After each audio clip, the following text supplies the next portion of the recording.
Hey everyone, it's Mary, owner of Performance Pilates. So today I'm bringing you some exercises that are going to help you strengthen your lower back, right? So most of my clients come to me and they have a lot of lower back pain and they get recommended to do Pilates. Pilates is really good for your lower back because it teaches you to brace your core, right? To help build that strength so you're less likely to throw that back out, right? So we're all about alignment and posture, and your core helps with all of these moves.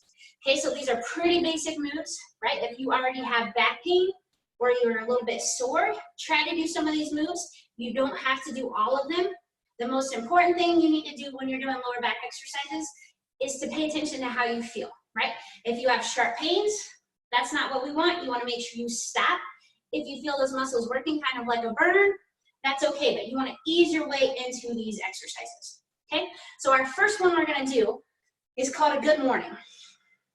So this is going to be a hip hinge motion. So on this, you're going to have your hands behind your head. You want to make sure you're looking straight ahead the whole time. That's going to help keep your back nice and flat.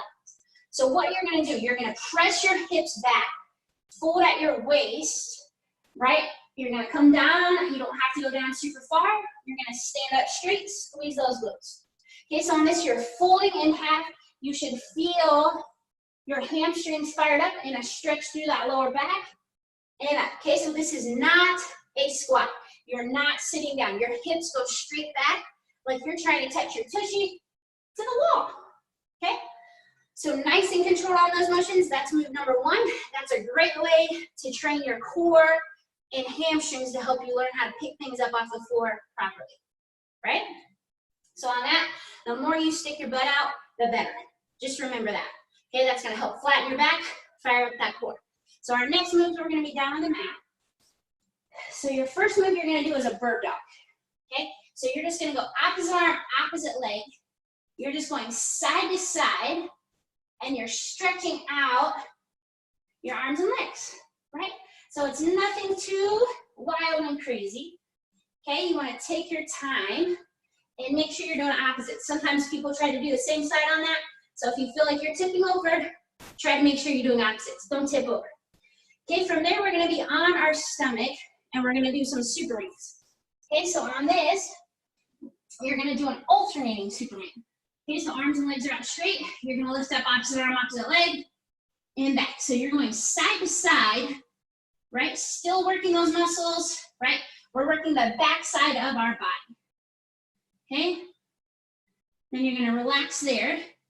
We're going to come back up to our bird dog. So this time we're going to kind of advance that bird dog a little bit if you feel like you're ready for it. If you're not, just don't do this move. So you would go right arm, left leg, you'll extend out. You would go hand to knee and back. Hand to knee and back. So what you would do is you would go 30 seconds to one side, 30 seconds to the other. Okay? So our last move here, it's not going to be anything wild and crazy. It's focusing on your core bracing. So this core bracing move, you could do while you're lying in bed. You could do it when you're sitting in a chair.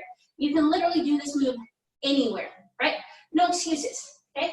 And the more you can practice this move, the better off your core is, right?